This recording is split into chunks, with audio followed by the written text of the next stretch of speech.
Hello viewers, welcome to this course. So this is the first lecture of the course Scientific Computing using Matlab, and in this course we will study all the numerical methods which are being used to solve, for example, to find out the root of a quadratic equation or a root of a polynomial, or to find the eigenvalue of a matrix, or to solve a system of equation Ax equal to b, or wherever we are unable to solve the differential equation. So in that sense we need to find the numerical solution for differential equation by various methods. So this course is a preliminary course for scientific computing. So the benefit with this course is that whatever we are going to do in a lecture, the same thing we will do by making a program in the Matlab language. So this is the lecture number 1. So in this case, so first few lecture I will dedicate toward the Matlab, that how we can do the preliminaries in the Matlab to do calculation, and then later on we can do programming or the codes on the Matlab files. So we start with the first lecture, and before that I will tell you that what is the meaning, what is the software Matlab. Actually Matlab is a software and that is used widely for scientific computing. So Matlab is basically, if you see, its name is Matrix Laboratory. It means we can do all the programmings, all the numerical programming here.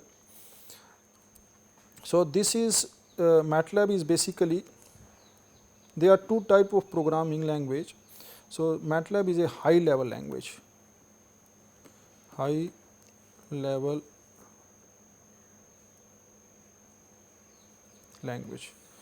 So high level language, it is like Python or C, C++, where you are writing the code not in the term of machine language, but you are writing the code in terms of your language or some specific language, because we all know that the machine language is always in the terms of binary number 0, 1, but we are unable to write the code in the 0, 1. So that is the low level language. But like the C programming or the Fortran or Matlab or the Python, in this we are able to write the code not in the form of 0 and 1, but we are able to write the code in the specific language whatever has been defined to write the code, and that codes are very easy to debug or very easy to compile. So that is called the high level language. So we will directly start with the Matlab. So let us start with the Matlab code. So this is the Matlab I have opened.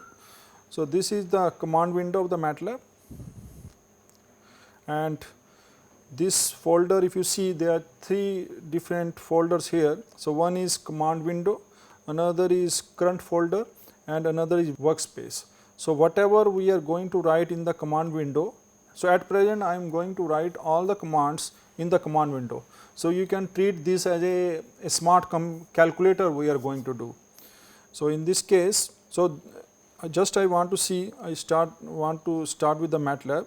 So I want to see what is the version of this Matlab.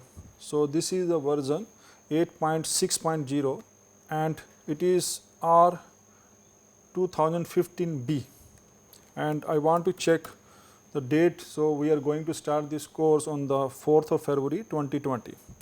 So now I want to start with this Matlab code. Now I want to do some little programming or little calculation. So let's I want to write, so 3 minus 2, so it is 1. I want to write 3 into 5, 15. So this star means the multiplication and this is a negative sign, and I want to calculate 4 raised to power 4. So it is 256. But in sometimes we always write 4 double star 4. So this is undefined, this is not defined in the Matlab. Whenever we want to take the power raise, so we have to use this symbol, not double star, like we used to do in some other languages. Now suppose I want to divide the number 3 by 4, so that is the answer. So in this case, this is the benefit that 3 by 4 we are doing and the result is coming in the real numbers 0.7500. So that is the benefit. Here there is no predefined of the that which type of the variable we are defining. Earlier, like in the C programming, if you do, you have to define the number, that whether number is an integer or a real number, but here it is automatically takes that 3/4 is the real number. Then I can start with 5 multiplied by 4 plus 3 minus 2. So this I can do this one, or I can take 3 square 4 bracket and then raised to power 3. So that is the answer. So in this case it will be 12 raised to power 3. So this type of calculation we can do. Then the variable in this coming, whatever the variable we are using or answer we are getting, that we can see in the workspace. So workspace it is giving the answer. So answer is 1728. So this answer I can use. So answer minus 2 raised to power 4. So this is 1712. So this is a new answer now. Even I can take answer minus answer minus answer. So that is the 0. So whatever the recent answer is coming, that will be taken into the variable answer, and that answer we can use for the future calculation. Now so if you see the program, suppose I want to write the inbuilt function. So suppose I define the pi. So pi is 3.1416, but suppose I want to see it in a long format. So I will write, so long format, I can define the pi. So this pi will be 3.14, and if you see, so this is taking the number in the 16 digits. So this will give you the format long. I will write format. So whatever the calculation now I want to do, I want to do 3/4. So that is the answer. I want to say 4 raised to power 3. So 64 is the integer, but in the floating point number or the real number, the answer will come in the 16 digit long floating point number. So I can go the same way. So I can write format short. So this is format short, and this will give you the number in just first 6 digits number. So that is the way we can do. Now I can define even complex number here. So I can define z is equal to 3 plus 4i. So that is my complex number. Or maybe I can define z is equal to 3 minus 5j. So if I write j here also, so in this case the Matlab will also give me the number 3 minus 5i. So that is a complex number, or this is also way we can define the complex number. Now, so this is just the number we can define. Then I can define the assignments, that how we can assign a number to a variable. So suppose I take x is equal to 5.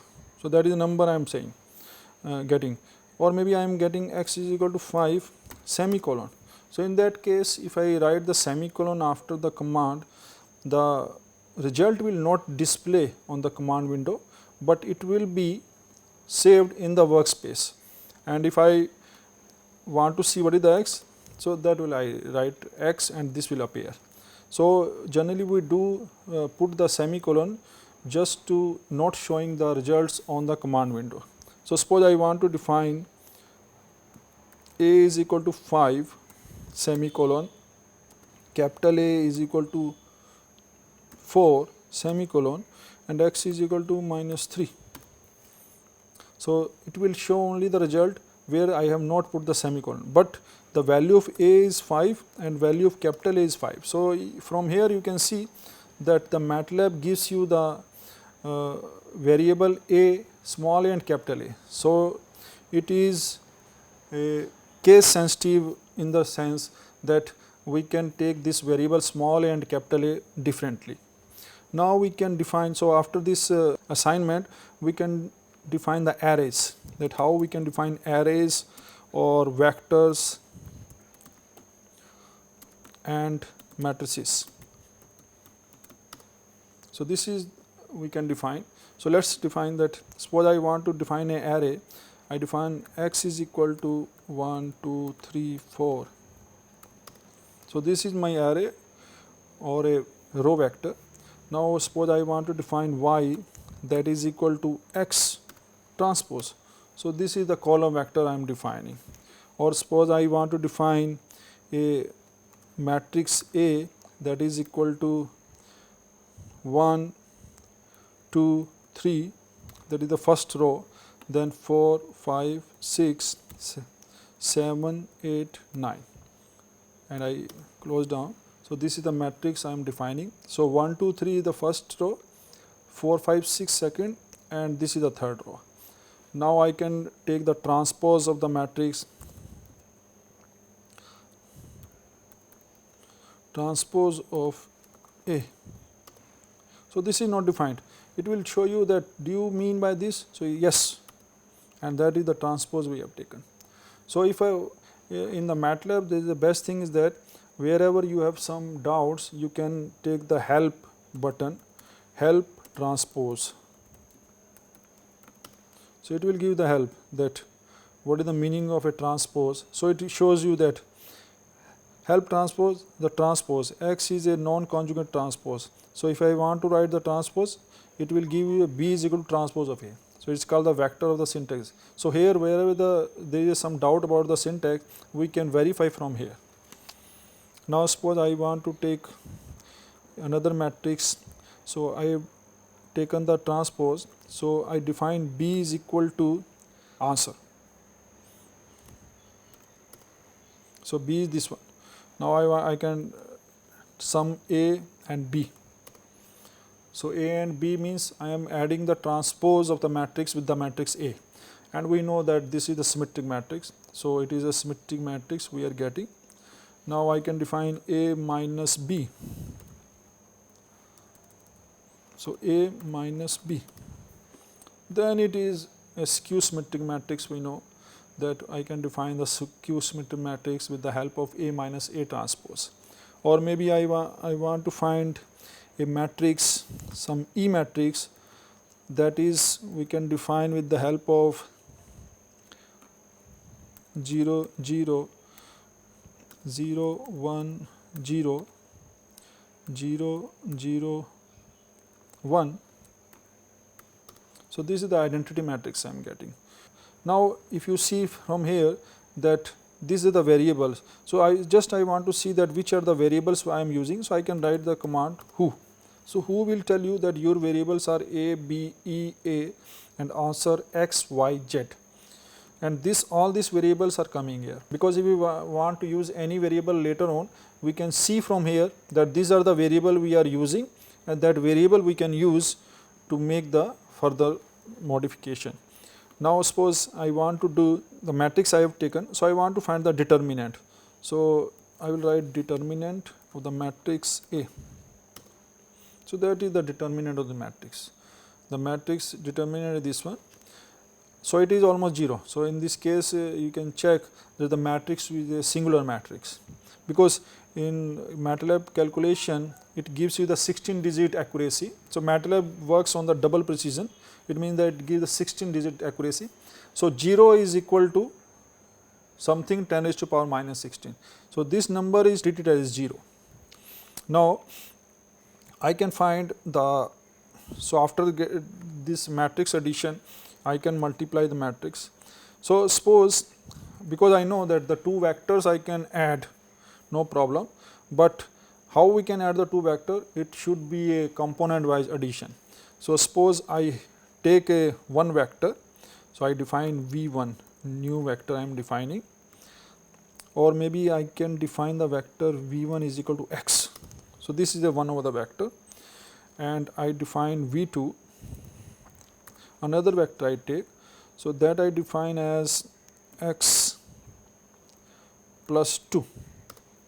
So this is another vector I am getting, where I am putting this x and adding 2 to each of the component. So it is 3 for this one. Now I want to define v1 plus v2.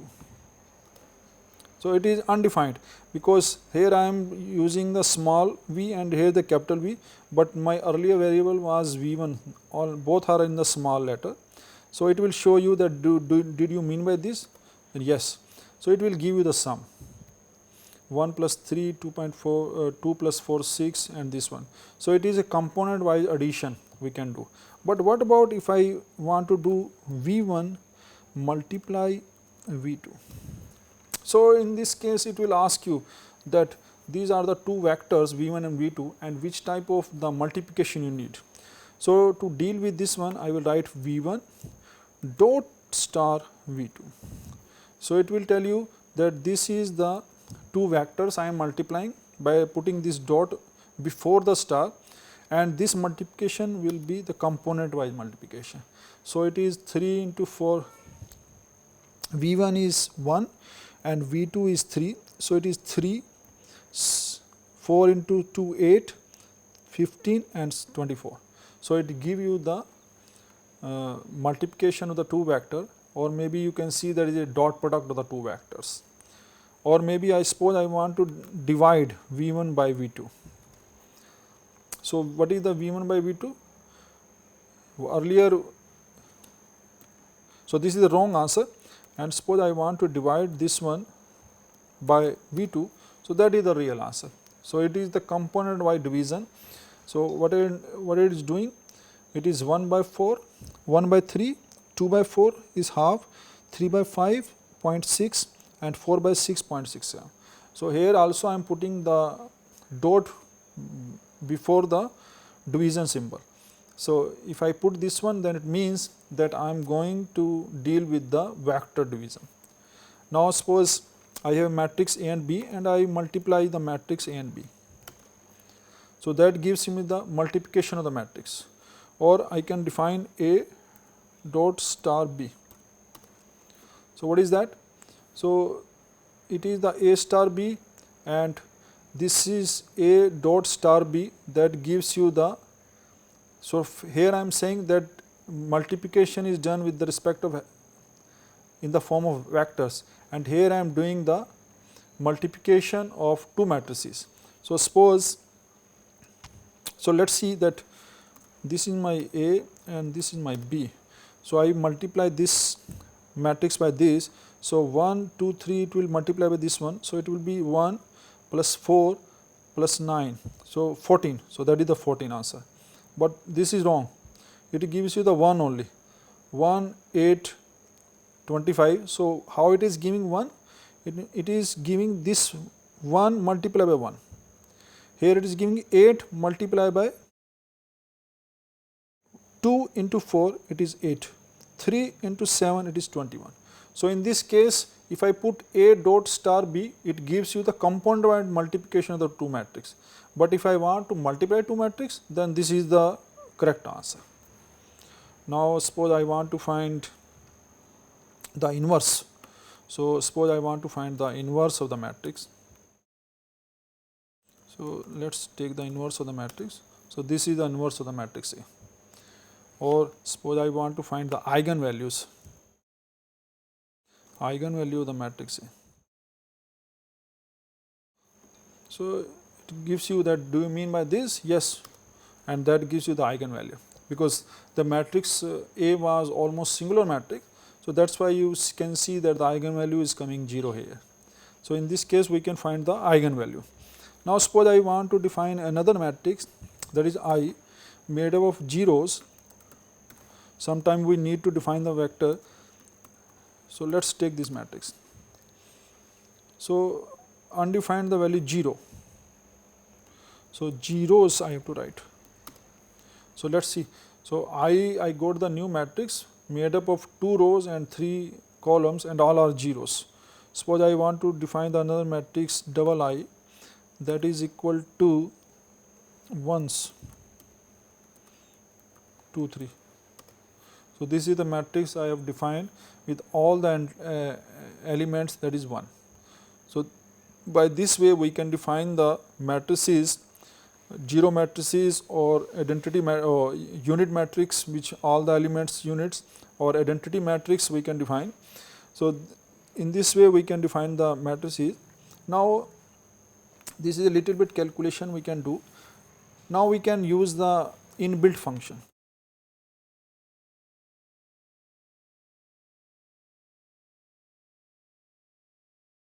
So, inbuilt function is what? suppose I want to find sine of pi.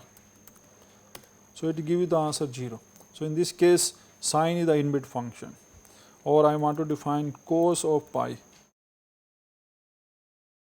So, this is a -1, or I want to define tan of pi by 2. So, it is giving you the value 0. So, this way this is the inbuilt function, or maybe I can find SQRT, square root of 4. So, it will give you the value 2, and this is the function, or this is the variables that is saved in my workspace. So, I can use, now suppose I want to find the square root of the vector x. So, that is the vector, because x was the vector. So, I have taken the square root of x, means it will give you the square root of each component, and that is this one. Or I can define the square root of the matrix capital A. So, that gives you the square root of each component or each element of the matrix A. So, that is the way we can define the square root. Or suppose I want to do x square. So, x square is not defined because x is a vector. So, I will write x square. So, it will give you the component wise square of each element, or maybe I can define A square. So, that is the matrix we are defining. So, basically this is equal to A cross A, because if I write A cross A, that will give the same matrix. So, in the matrix form there is no need to put dot, but when you are dealing with the component wise addition or component wise multiplication, division, then we have to put the dot there. So, this one is we have defined. Now, suppose I want to define the variable, like suppose I want to define name. So, name is character I want to define, and suppose I want to write, so that is the variable I have defined. Its variable is not a real number, it is the character. It is giving the name character, and that character has the value, that is Vivek Kumar. So, it is a string basically. You can check that this is a string or a character variable which with the value this. Or suppose I want to find what is name of, so V, or I want to see what is the variable, because it is a vector form. At first value it is V, second I, third V, E, K. So, I want to find what is the character at the 5th position, so that is K. So, we can write down, or maybe I can check with the 6th one. So, that is just the space I am putting here. So, that is the answer. Or suppose I want to check with the 7. So, this is a K. So, this is a little bit today we have done that how we can start with the Matlab, and in the next lecture we will go further and we deal with other type of functions, how to plot the function, how to make the graphs, and other calculation we can do. So, that we will do in the next lecture. Thanks very much.